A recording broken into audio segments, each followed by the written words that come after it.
Alright, so 2010 Mustang door. Listen.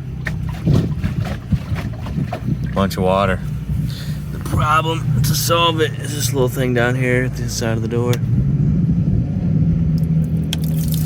Oh my God.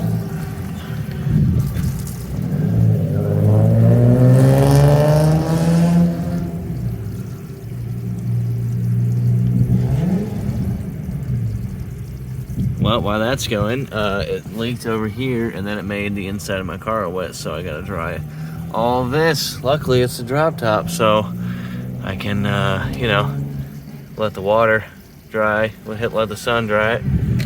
Oh, still going.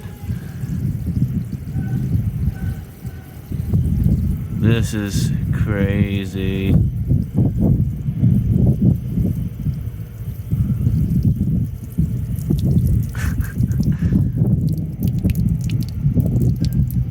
Yep, there's that. So yeah, if you got a 2010 Mustang, I think 2005 to 2014, I believe, is the same years. There's a drain plug there. Looks like there's another one over there too. I guess I'll go pop that one. Bunch of nasty crap in there. I don't really know where the leak's coming from. I think it might be the seal. Maybe someone else can tell me. But you can tell here, the seal, I mean, it goes all, look at it, it goes all the way down there. So it's gotta be this seal here. That's my guess. But yeah, there's that.